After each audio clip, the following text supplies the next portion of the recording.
this is Sophie Claire. Hi.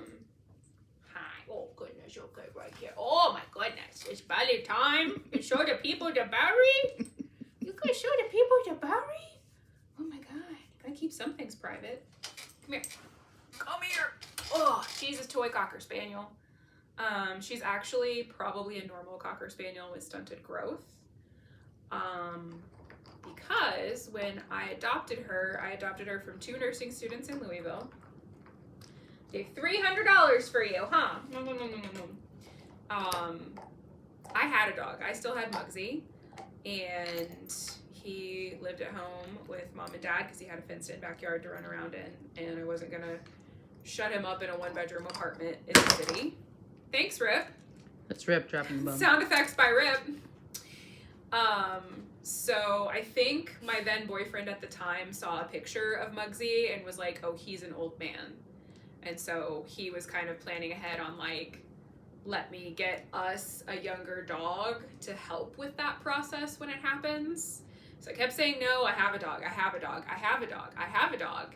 And he kept showing me stuff on Craigslist. And I was like, this is shady. I don't Craigslist things. He's like, oh, people do it all the time. I'm like, people do a lot of crimes all the time too, my guy. Anyways, so he keeps showing me all these faces. I keep scrolling through, and then finally one day it's her little face, and her little head was this big and her little eyes were this big looking at the camera, and I was like, it was like the first time I had a reaction to any of these pictures of, and you know that feeling when you're like, oh, like that's my dog. So we adopted her from these nursing students. They said, you know, it's going to be the holidays. We didn't realize how much work it's going to be. I'm like, you're raising a life form. Like having a pet is like practicing for kids. The time, the expense, the investment, the commitment, the consistency, the parenting. Mwah, the parenting. No bark. Chaka chaka. Anyways, so we go to pick her up, and she's this big, and the girl hands her to me, and I just put her like right here, like she fit right here, and I just held her all the way home. There's a picture on Facebook of me with hair extensions in, with her sitting on my shoulder, and I have this like shit-eating grin, like, text my mom like, I did a thing today! And, that was that. And then Sophie was in my life. She was in my apartment. Hair. Under dubious legal circumstances because I already had a lease. And her hair wasn't this long back then. Anyways, her little tail was bald when I first got her. So I took her to the vet, and sometimes they get judgy. The vets do, because we're not experts and they are. But, so the vet's like, well, how old do you think she is? I'm like, I have no idea, my guy. She's a teeny tiny puppy. They said that they thought that she was a toy. I don't know where they got her. This was the circumstances. I have a dog, a blanket, and a toy. That's what they gave me. And he was like, well, she's just now old enough to adopt. So if they had her for a month, they had her 4 weeks earlier, then she should have been separated from the mom dog, which makes sense why her little tip of her tail was bald, because that's how they suck their thumb when they're trying to suckle. So I became the mom. I did, stress. Oh, sorry, stressful. I don't want to be in the video no more. I want to yell at people. Mwah. I did all the Googling for like how to tell a dog you're the mom, or like how to communicate, how to bond with your dog. So I'm her mommy. I am her emotional support human. And this was also when I was having severe panic attacks like pretty consistently. So my then boyfriend would lay her on my chest when I was having a panic attack when she was a puppy. Somehow she's smart enough that informally trained her. She will lay on my chest, she'll do an alert, and she'll do a cover and lay on my chest and do deep compression therapy when I'm having a panic attack, which has been a very long time. And also, she will sometimes alert me when I'm having a migraine. She smells my breath, and I don't know what she smells everybody's breath. Well, but when she checks on me, weirdest thing. I don't know what she's checking for, but she hasn't ever been wrong. It hasn't ever been that she's like really up in my business telling me something is wrong and I didn't then go on to have a panic attack or a migraine. So she knows. She knows. And it's been a journey because when pups are separated from the mama dog too early and they don't suckle, it causes major problems. Like, there's no such thing. I don't think they had her on formula. Like, they were trying to give her puppy food. I don't think she was eating well because she wasn't ready to eat. So her gut flora isn't right because she didn't have all that stuff from the, mom dog's breast milk. So she's got allergies. She's got some gut stuff. We went through, God, did we go through figuring out what she was allergic to. So she's on the hydrolyzed protein.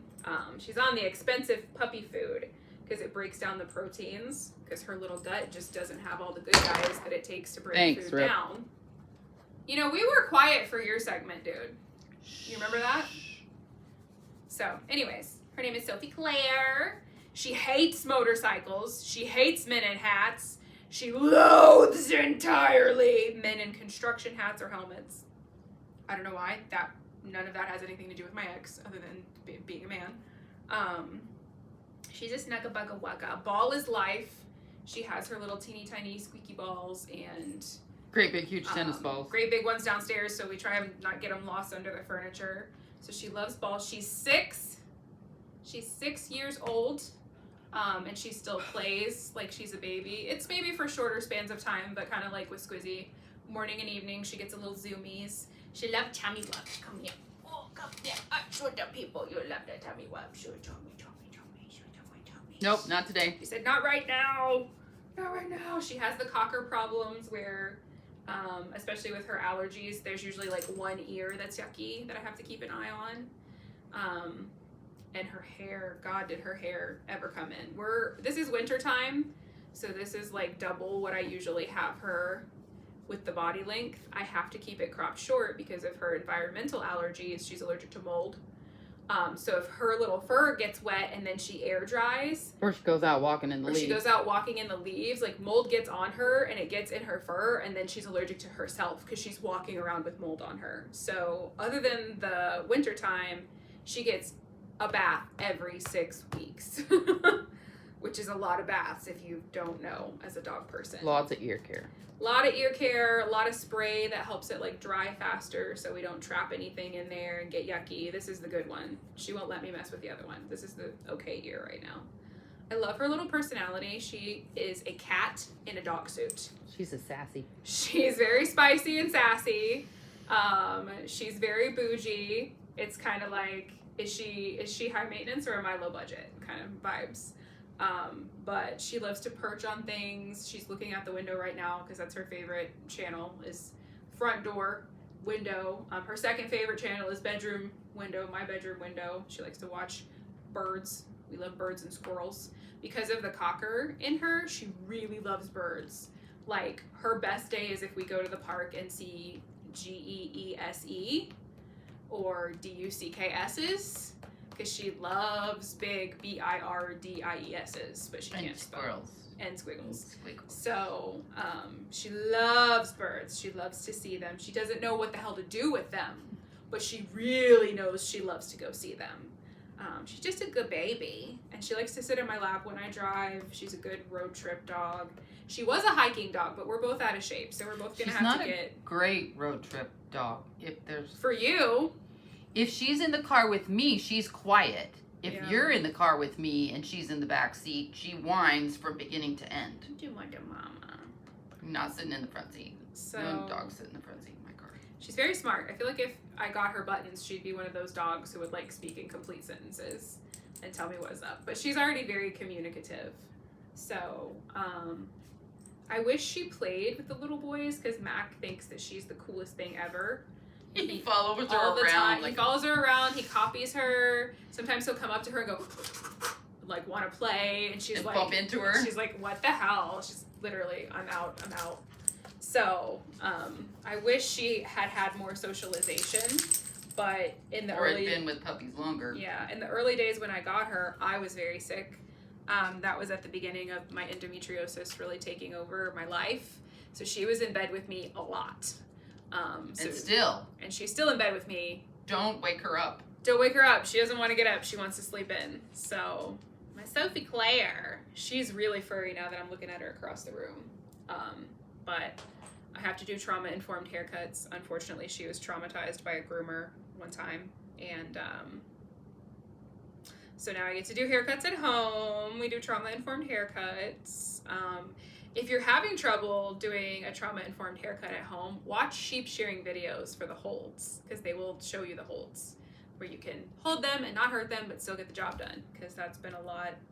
It's been a lot of work. It's been a long time building up her tolerance. So rescue dogs are rescue dogs for a reason, and the more that you can know about their background, like I wish I had asked so many more questions, because at the time I thought it was just normal. It was like, oh, these are nursing students. They're nursing students. They know about being healthy and taking care of life forms. Not necessarily, no, especially if they probably never had dogs or watched kids or anything in their life. So the more info you can have on their background or their story is going to help guide that. And if you don't have it to basically become a fur parent, you should not get a rescue, because they have trauma, they have health needs, they have complications, they have baggage. They're extra expensive if they have health problems. Sometimes they have mental health problems too. That's $2,400 sitting right there. This is $2,400 and counting, because he gets a shot now every, 10 days? Every 28 days. Every 28 days. He EB. And medicine every day. So worth it. Worth it. So, I don't know how I got on this soapbox. I was talking about Sophie, but adoption is a commitment, and if you cannot make a lifelong commitment, please don't adopt. Period. Like, that might sound harsh, but how much harsher can it be if you, like, what if you were something little and somebody's like, oh, I'm gonna love you forever and take care of you and feed you, and then they don't. They just throw you away. And they just throw you away, and you basically go back to jail until the next person comes. So, that's my soapbox. Rescues are worth it if you have what it takes, if you have what you need to give that rescue to help them be their best self. And you have to weigh it against everything. Are they good with other dogs? Are they good with cats? Are they good with kids? Is this an apartment dog? Is it a house dog? Blah, blah, blah, blah, blah, blah, blah. It's a weighty decision. Like, take your time and do your research. And be prepared to have a couple $100 a month. Be prepared with your budget. Put in savings. Have a savings account. Get dog insurance. For the love of crap, get dog insurance to help you pay for the stuff that they're gonna need. It's important, huh, bud? Because without health insurance, Sophie would be dead. She had She had a shoulder surgery for a tumor that had complications. She actually had mast cell activation. So her surgery site opened back up and was seeping. So I'm like running back into the vet like, you did it wrong! And they're like, no, this happens. This is a reaction that can happen sometimes. We'll patch it back up, like, blah, blah, blah. They, like, didn't do the whole cost of it, you know, because it's unforeseeable, whatever. But if I hadn't had her insurance, I would have already not been able to pay for that first surgery. And I have no idea, you know, it wasn't cancer, it was benign, but, like, I have no idea what that would have done down the road. And now she's 6 and she still rips him. She plays harder than Mac. He's a potato. He's a couch potato. In case you can't tell, he's a potato. I love you. You better live forever, you little shit. All of you. I'm gonna have to, somebody sedate me. Yeah. Because it's a big part of my heart and a big part of my life. So if you're not ready for that level of connection and love, get a plant.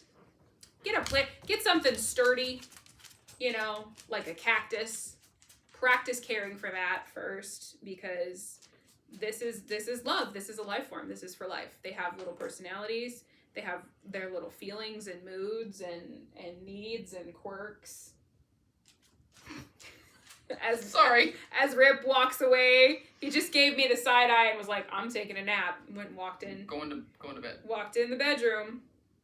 Yeah, so that's all about Sophie, and technically the boys aren't rescues, but most of our dogs have always been rescues, and that is a whole other thing.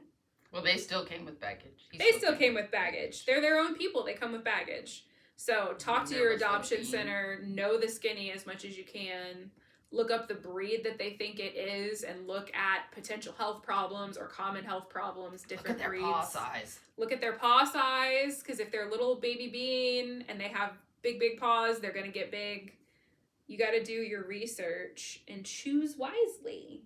And when you go, oh, and it hits your heart, that might be the one. You might need to be ready. You need to be ready. So don't put yourself in the position to feel like you fell in love until you're ready to do that commitment and cost and consistency to train them. Hold them while they fall asleep. And then I hold you and you're sleepy. Oh. Yeah. Goodbye. What are you gonna say? I don't know.